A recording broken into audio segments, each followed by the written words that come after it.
SG, nakunida hapa tafadhali. Thank you SG. You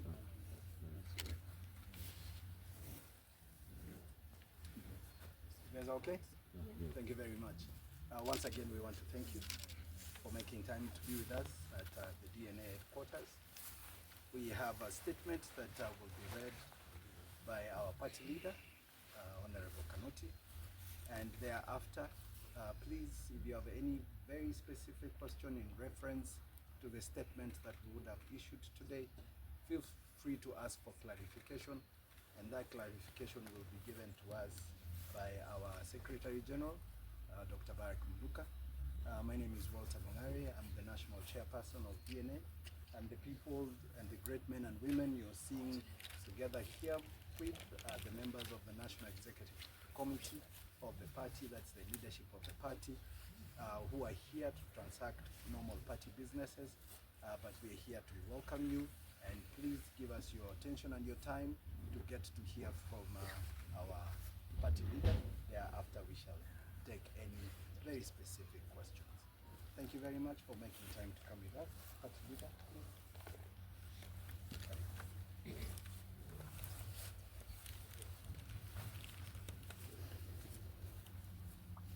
Good morning. I'm ready when you are. We begin by thanking everyone who has found time to join us here today. We have this morning met here in Karen, Nairobi, as the National Executive Committee of the Democratic National Alliance to conduct normal party business and housekeeping by this organ of our party. This is in line with our constitution and with the governing national laws. We appreciate each one of you for being able to join us in one role or the other. This is a significant day for us as DNA.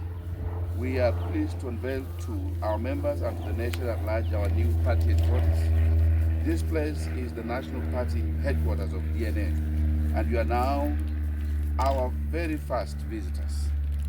Our head office was previously located in Mombasa.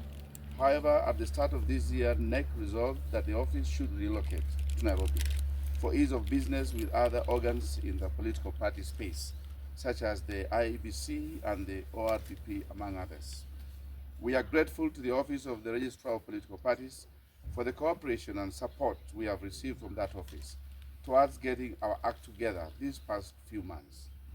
We sincerely appreciate the role ORPP is playing in the promotion of multi-party democracy in Kenya by nurturing strong political parties.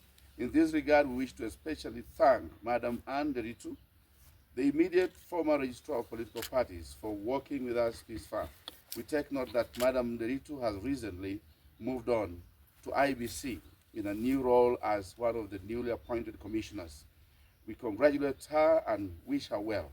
Together with the rest of the team, we hope that they will have a healthy and productive tour of duty, free from turbulence and intrigues that have informed the previous commissions. We trust that the new commissioners have taken solid lessons from the past. Hopefully, they will avoid the pitfalls that have soiled the reputation of the previous commissions, one after the other without exception, over the past 18 years.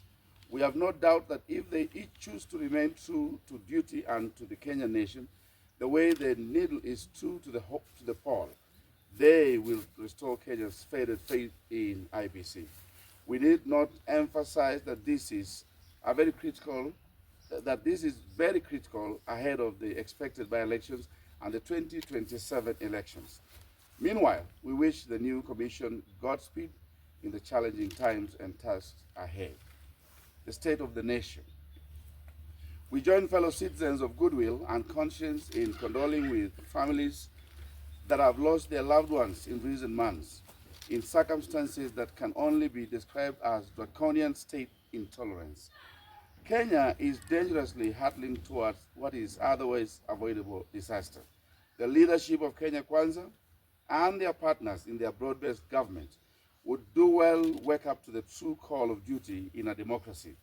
We regret that the joint administration of Kenya Kwanza and ODM ODM leader, Mr. Raila Odinga, has continued to distinguish itself for oppression and repression, corruption opulence, and impunity. It is a deaf administration that listens to nobody, even as it occupies too much space in the daily life of the people of Kenya.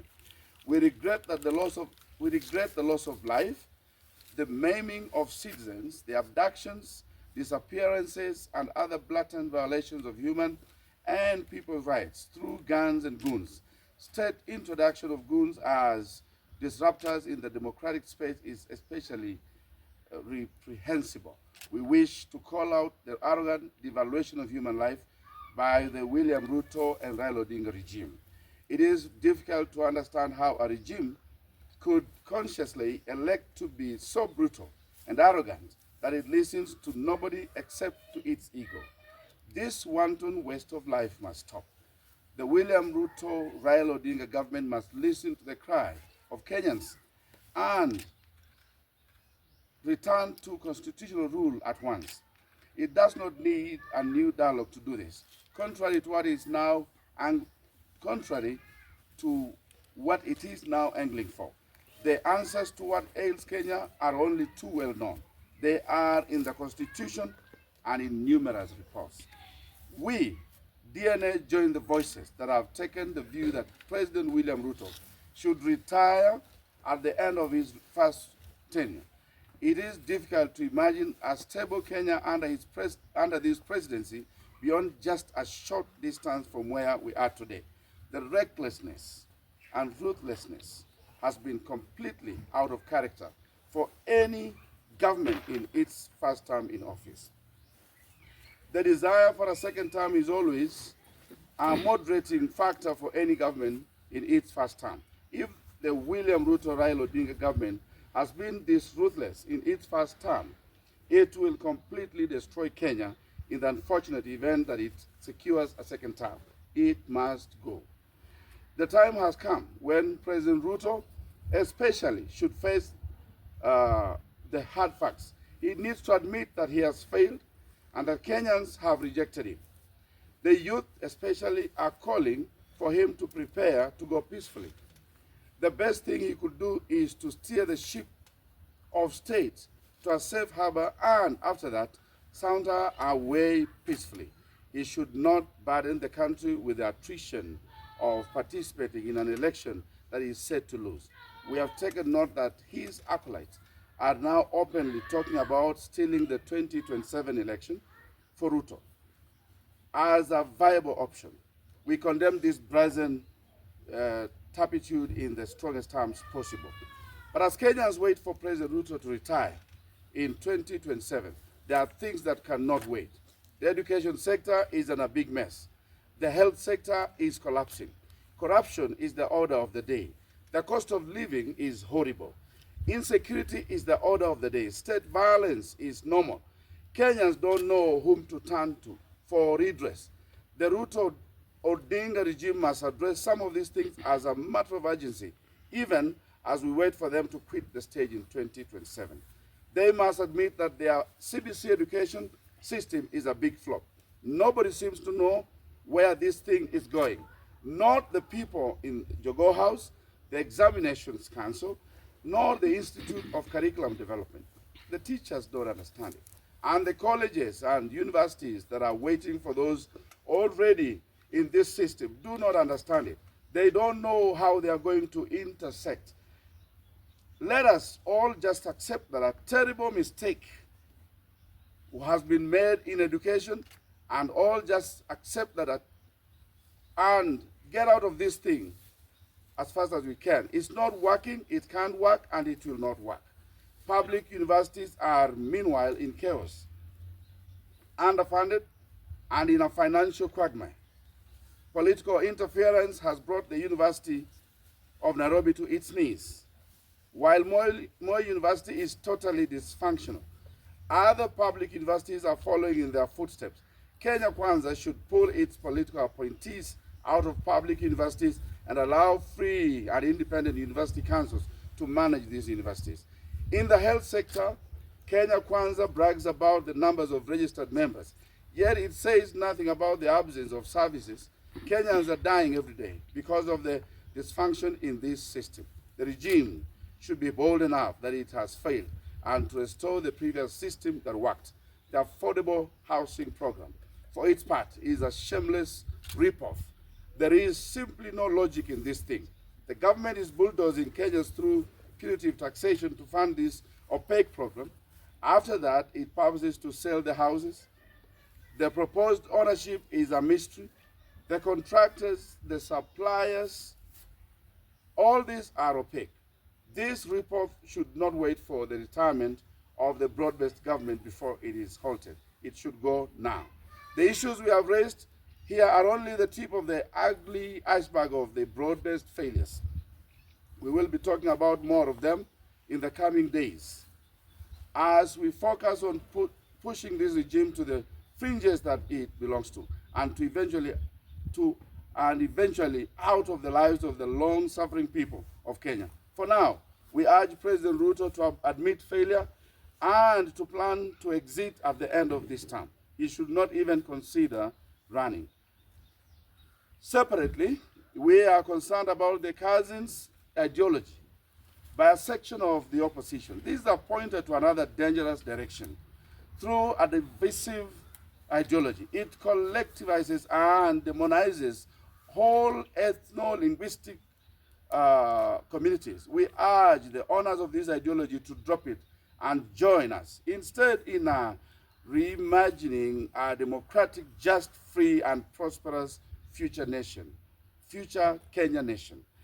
The future. We dream of restoring the Kenyan dream of a prosperous, God-fearing nation where justice is the shield and defender. We dream of the glory of Kenya and the fruits of hard work.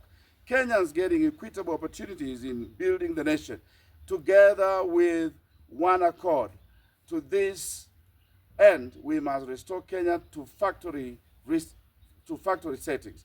Government cannot be about theft, ineptitude, and deodorized theft as corruption.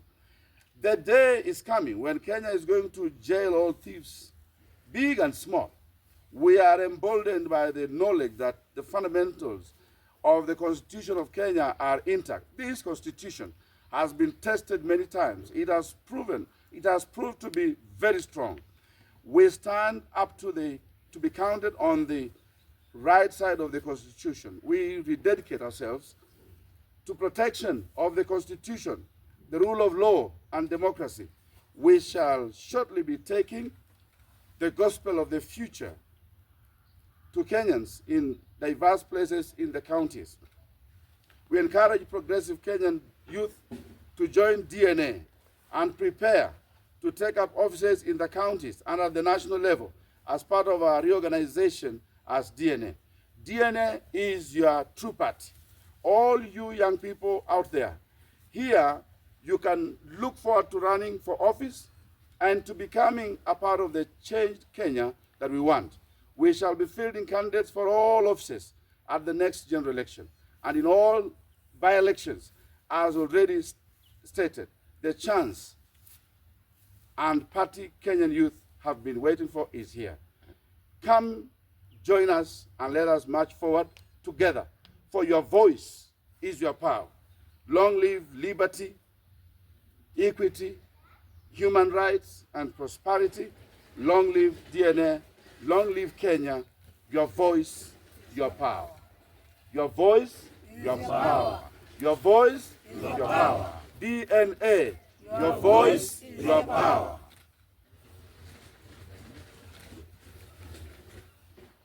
Members, I'm sure you have a few questions that you want that are to us that are very specific to the statement that is very elaborate and very clear from our party leader. Our Secretary General, Dr. Barak Luka, will take some of the questions. We'll be free to answer them for clarifications. Please identify yourself, your media house and a name in order for us to respond to you. Any specific question? I'd like to understand that. What do you say about the shoot to kill order by the president, supported by some of his allies? Another question is, what would you say about Ruto's claims? The president claims that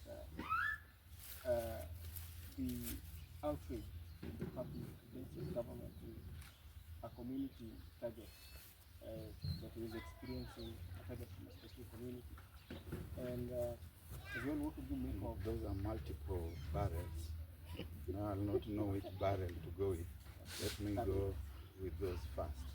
I'll start with the second barrel. There are things which Kenyans have been complaining about, are things which President William Ruto himself set out in a template that he gave Kenyans in 2022 when he said, I'm going to accomplish the following things.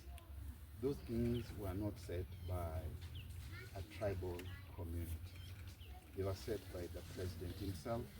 It's his template.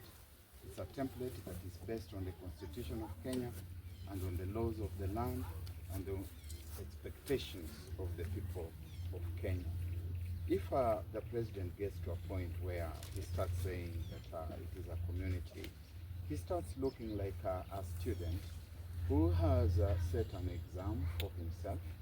He has set the marking scheme and he has written the exam and he's failing. Then he's starting to say it is a very difficult exam because it was set by somebody who does not like him. He should just face the truth, as my party leader has said. Your first barrel was, I forget, that's why I say it was a multiple. The order to kill, the shoot to kill. You know, President William Ruto is a botanist. He does not seem to understand animal life. If you shoot a bullet through that tree there, you leave it there. After 18 months, it's going to have naturally recovered. But if you shoot through the leg of a human being, for example, that of Rex Masai, he will die because of the nature of that anatomy. But away from the fact that he'll die or he'll get maimed, it is the very height of irresponsibility for the head of state to come out and make that kind of pronouncement. It's abdication of duty, abdication of responsibility. It's the kind of statement which in a civilized space leads the author of that statement with no option but to resign. And if that's going to continue, you have heard we have said that the president should steer the ship of state carefully to a safe harbor in up to 2027. But if we are going to continue hearing those decibels, we are going to demand that he resigns now. And we believe that we have got both the ability and the proclivity to mobilize Kenyans of goodwill to ensure that he actually resigns. Another question, how there have been claims that the goons who are infiltrating the protest are state sponsored, and at the same time the government side, the government allied leaders are saying that the opposition is sponsoring these goons infiltrating demos and protest rallies. What do you say there? We have seen the goons walking side by side with the police. We have seen them vandalizing, we have seen them breaking into buildings while the police look on. Meanwhile, we have also seen the police accosting young people who are carrying the national flag and nothing else. You don't need to be a genius to know that these people are sponsored by the state. And yes, did we not hear Mheshimiwa William Kamket, if Mheshimiwa still is, telling us from somewhere in Baringo that we were going to see youth from his village in the streets of Nairobi. He has not retracted or disowned those remarks. So it's very clear who is responsible. We have seen certain Nelson Koech, MP for Belgut, telling us that they know how to scheme and that they are going to do what they are going to do. So they are a violent government that is now inviting informal militias into the space of public conversations in a violent manner. And what they do not know is that these militias are going to morph up to a point that they will not be able even to contain themselves. That's how Haiti happened. That's how the Central African Republic happened. That is how Sudan has happened.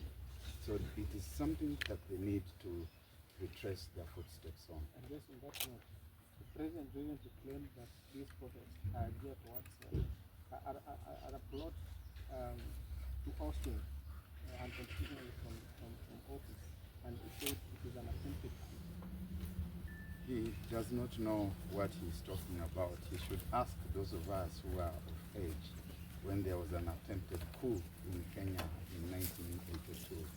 This is a smokescreen that you can see the agitation within the republic, and from everywhere, including your own home base back in Eldoret, is saying you should go home. Do Kenyans want to remove President William Ruto? Yes. They are telling him very clearly that you must go. Do they want to do that extra constitutionally? I don't think so, not at all. I don't think there's any individual who has got the capacity to mobilize young people in the manner in which we have seen. And you have seen very harmless youth who are coming out to express themselves, to say that we are not happy. How are they trying to overthrow President William Ruto? It's a smokescreen, and the people in this workshop of propaganda need to go back to the war room and come up with better propaganda. And secondly, are you the only one who is asking on behalf of everyone? Very interesting. Otherwise, you should invite us to the your studio. station and allow other people also to Surely. give us some questions. Question? Yeah. Yes, the Yeah, gentleman in the camera. my name is Jeff Visualization. I have 3 questions. As a DNA, are you planning to join the political opposition alliance? And also, Coalition. because you have invited the youth to register to your party, are you planning to give them for free? Because sometimes you don't have money that you guys can expect. And then the third one is, as a DNA, how are you going to, because you have talked about Ruto government as a failure governance, how are you going to counter that to make sure that the accountability and transparency is in Ruto government? We have already given a sketch of the kind of country that we imagine we'd like to see Kenya becoming. And we are going to be speaking more expansively on that visionary and missionary agenda as we go forward. And we expect that we will be going with young people. The young people are seeing very clearly where the country should go. They are also seeing how it should go. We are not going to place barriers in their way as they try to join our party. This party is a shared space. It is not a competed for space. So we expect that we are going to open up that space for young people to do come on board. Your first barrel was in what? Accountability. Joining the other. Yeah. Look, we are here. We are a vehicle. We have ideas. We are a political party of ideas. And we are going to be spelling out our ideology very loudly as we go forward. And we are expecting that they will join us. We are not expecting that we will join them. You heard the party leader saying, we ask you to join us. So you join the movement, and the movement has begun.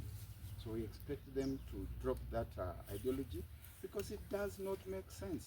When you say that we are coming together because we are cousins, and we are campaigning on the platform of being cousins, you are excluding like-minded people who do not belong to the communities that make you think that you are cousins.